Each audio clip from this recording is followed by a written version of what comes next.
এই যে প্রতিদিন আমার ছেলে উল্টো পাল্টা কিছু একটা বানাবে বিস্কুট দিয়ে, আজকে লজেন্স দিয়ে বানিয়েছে এই কোটো, এটা কিন্তু কোটো, হ্যাঁ দাঁড়ান দেখায়। এই কোটোটার মধ্যে আবার এই যে এই বাটিতে এই যে হামানদিস্তা দিয়ে মিক্স টিক্স করে, এই যে এই লজেন্সগুলোর থ্যাতলা করবি, এগুলো সব থ্যাতলা করবি করে এটার মধ্যে ছিল। দেখি কোটোটা এরকম ছিল না, এই যে এরকম ছিল কোটোটা, সেটার মধ্যে আবার অ্যাপেল ওরে খাচ্ছে, পুজোর সময় কিনেছিল। আর এই যে লজেন্সগুলো প্রত্যেক দিন এটা সেটা গুলো। আর সেদিনকে বাজারে গেছিলি কেন এই বোতলটা কিনতে?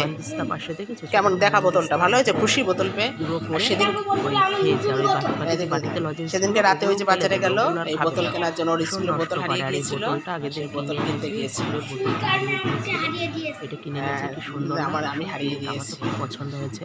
আর আমার যেহেতু এখনো পুজো দিইনি, পুজো দেবো, ঠাকুরের খিদে পেয়ে গেছে। আমি বলছি বোতলটা আমাকে দিয়ে দে, আমি তোকে অন্য একটা কিনে দেবো, ও দেবে না।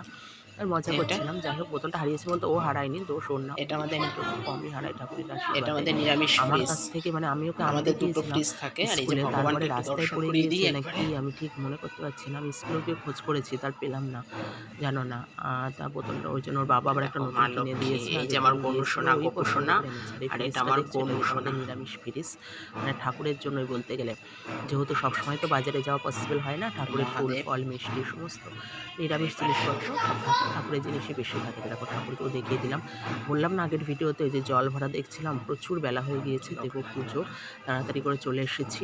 আর বেলা হয়ে গেলে আমার মনে হয় ঠাকুরের খিদে পেয়ে গিয়েছে, তাড়াতাড়ি করে ভোগ দিতে হবে। নিয়েছে সেটাই দেখাচ্ছে, খালি বাসন, এখনো পুজো দিইনি, পুজো দেবো সারাদিন।